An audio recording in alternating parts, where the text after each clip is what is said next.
This is Valley News Live at 5:30.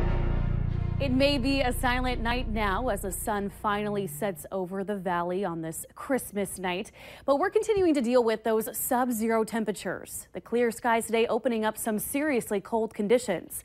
So with that, let's turn right away to Eric Whitehill for the latest on our holiday forecast and these frigid conditions. Eric?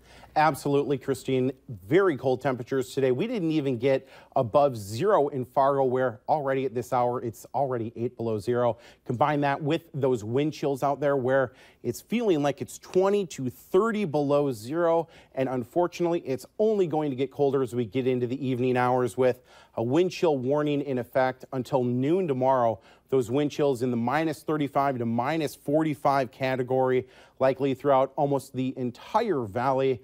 The only exception being Grant County in Minnesota. Taking a look at our hourly forecast as we get into the evening hours tonight. Again, very cold temperatures. Temperatures dropping into those teens below zero. Definitely going to be in the 20s below zero up in the Northern Valley.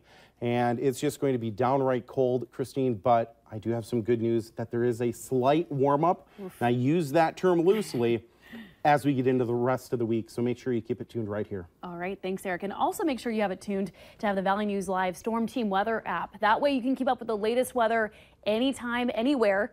You'll get the latest forecast conditions so you can plan your day. Just search VNL Weather in the App Store and download it for free.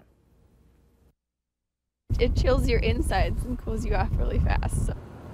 Earlier today, as Eric mentioned, temperatures dropped to the double digits in the negatives. And while the sun warmed up a little bit since then, residents still complained of icy air numbing their bones. Valley News Team's Rosa Itzkovitz experienced that frigid cold as she brings us the latest on this extreme weather.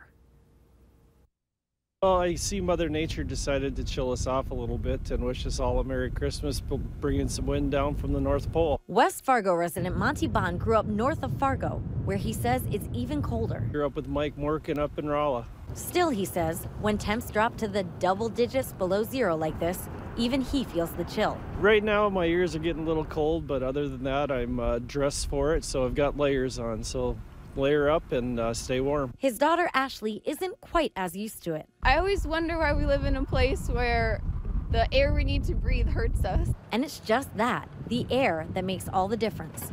With wind speeds picking up and a wind chill going as low as 40 below in some areas, it's no wonder people barely want to step out to even pump their own gas and hit the road. And speaking of gas for all you holiday travelers, AAA recommends to keep that tank at least half full to avoid gas line freeze up. We deal with colder temperatures than most of the rest of the snowbelt country. We're in that northern part that we don't get as much help from Mother Nature as others may. The wind is cold. It's too cold. Stephen Sloan is from Virginia, Minnesota. He says it was even colder there this morning. What's the temperature there, do you know? It was 21 this morning when we got up and looked at the phone. So do you feel warmer right now? Yeah, it's warmer.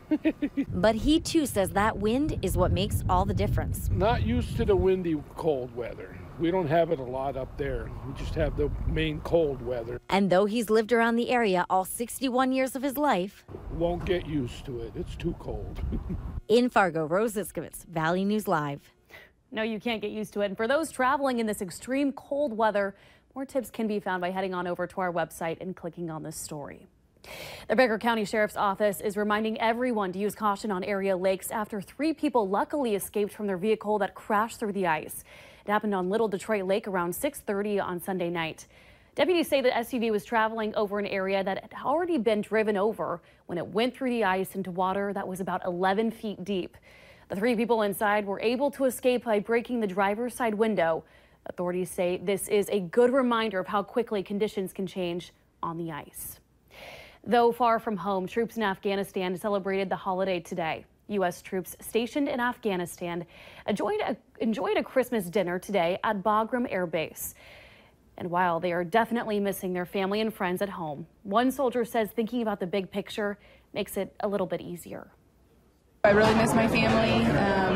I normally would be home with them back in Texas, celebrating Christmas morning here shortly. But it's an honor to serve. Bagram is the largest U.S. military base in Afghanistan.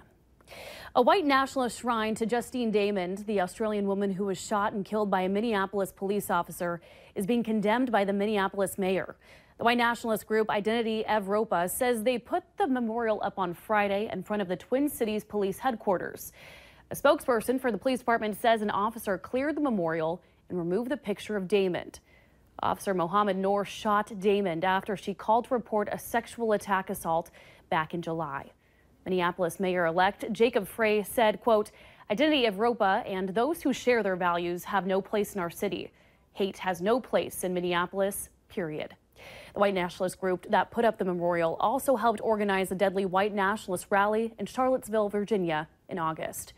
Damond's death remains under investigation by the Minnesota Bureau of Criminal Apprehension. And President Trump is spending a quiet Christmas Day opening gifts with family at his Mar-a-Lago estate in Florida. The president delivered his first Christmas address as commander-in-chief this morning. Mola reports from the White House on what the president has tweeted about how he marks this holiday. My fellow Americans, Melania and I are delighted to wish America and the entire world a very Merry Christmas. President Trump and the First Lady tweeted a video of their first Christmas message in office. We renew the bonds of love and goodwill between our citizens, and most importantly, we celebrate the miracle of Christmas. At this time of year, we see the best of America. Sunday night, the couple attended a Christmas Eve service at the Palm Beach church where they were married in 2005. Earlier, they discussed Christmas wishes with children who called into NORAD to track the location of Santa Claus. So you want your grandma to get out of the hospital. That's what your wish is? That is great. The president also took time on Christmas Eve to once again lash out on Twitter at the deputy director of the FBI. President Trump claims Andrew McCabe, who had a supervisory role in the Hillary Clinton email investigation, was biased in Clinton's favor. Mr. Trump is upset that in 2015, when McCabe's wife was running for the Virginia Senate, she received a large political contribution from a group connected to a Clinton ally. President Trump tweeted, McCabe, in addition to his wife getting all of this money, he was using, allegedly, his FBI official email account to promote her campaign. Mr. Trump provided no evidence that McCabe actually did that. CBS News has learned that McCabe has decided to retire from the FBI by March. Mola Lenghi, CBS News, the White House. The president returns to Washington on New Year's Day.